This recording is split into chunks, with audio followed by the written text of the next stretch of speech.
Okay, now we're going to work on, in the Chapter 5 packet on page 2. And on page 2, they give you graphs and they want you to come up with the equation of the line in point-slope form.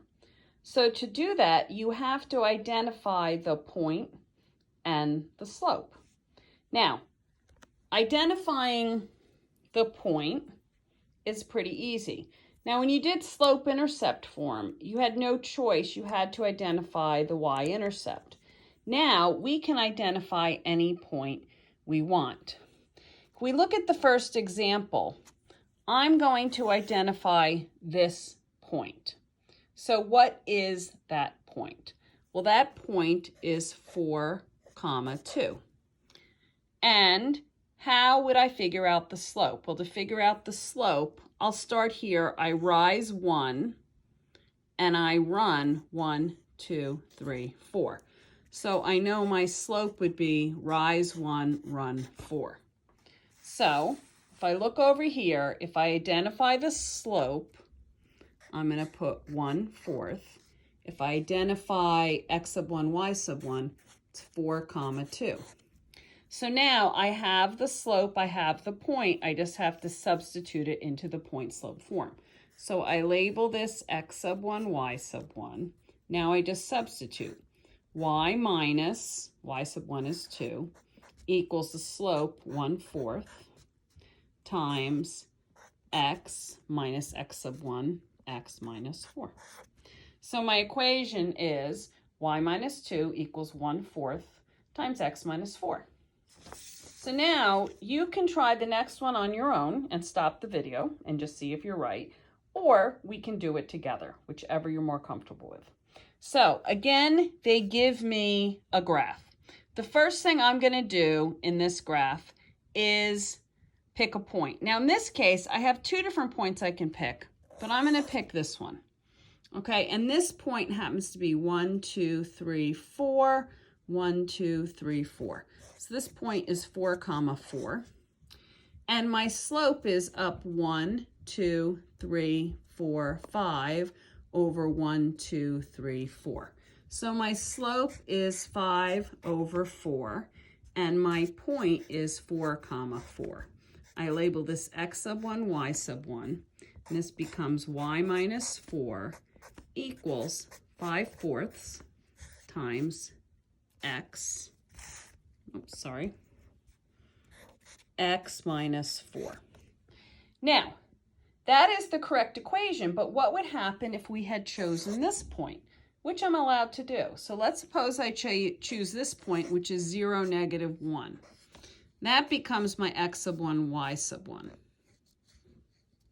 So now I go down here, and instead of saying y minus 4, I say y minus -1, which is y plus 1, equals 5/4, and this would become x minus 0.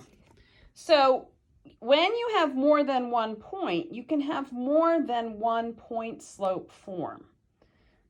Now, that's really important to understand. And if there's an infinite number of points on a line, that means you can have an infinite number of point slope forms.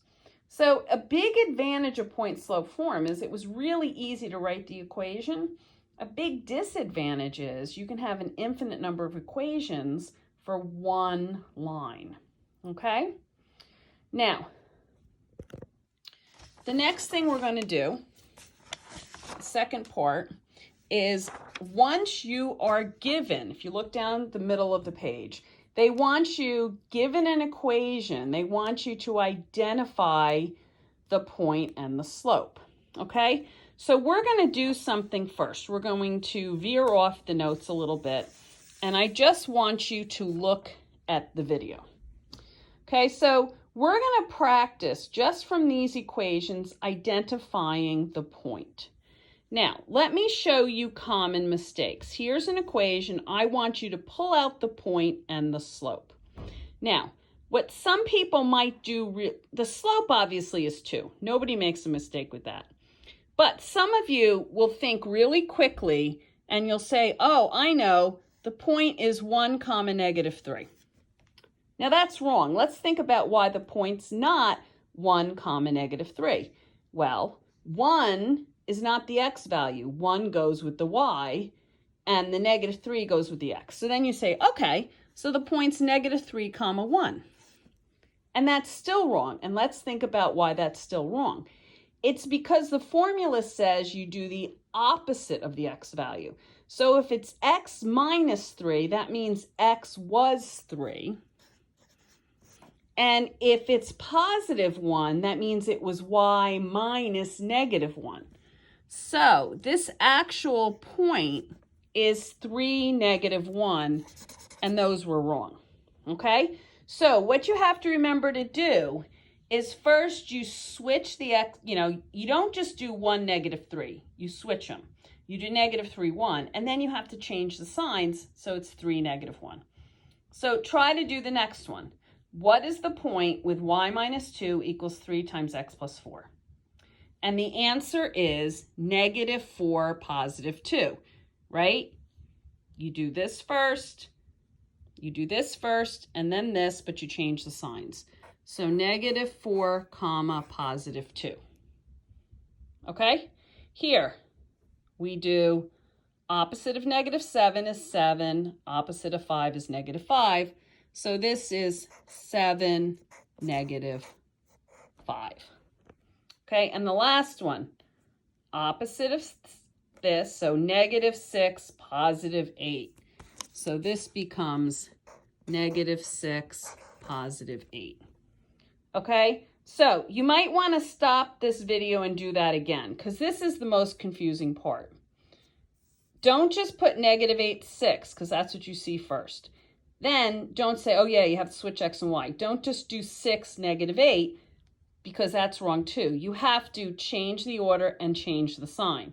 So this is negative 6, 8, positive 7, negative 5, negative 4, 2, 3, negative 1. Okay, so now let's go back to your actual notes. And here, the first one they give you is y minus 5 equals 1/3 x plus 3. Well, the slope is obviously 1/3. That's easy to identify.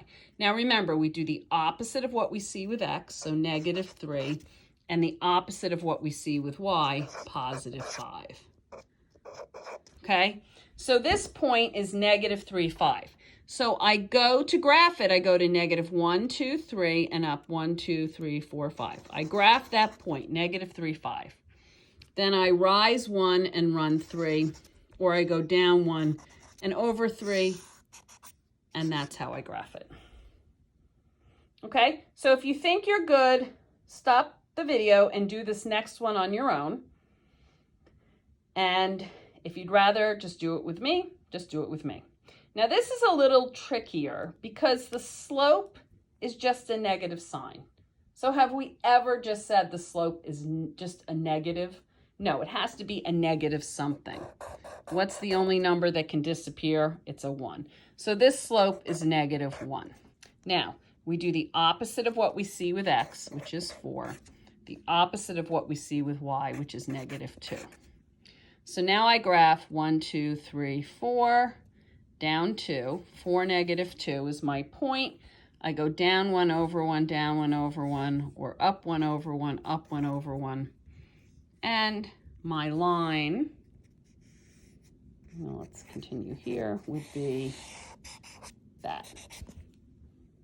Okay? So now you're going to, when this video is over, you're going to complete 3A and 3B, number 7 through 16. The answers are on the bottom. And there's also a video attached to 3A and 3B if you need to watch it because you're confused. And 3A and 3B is what you're going to do, take a picture of, and attach as an assignment.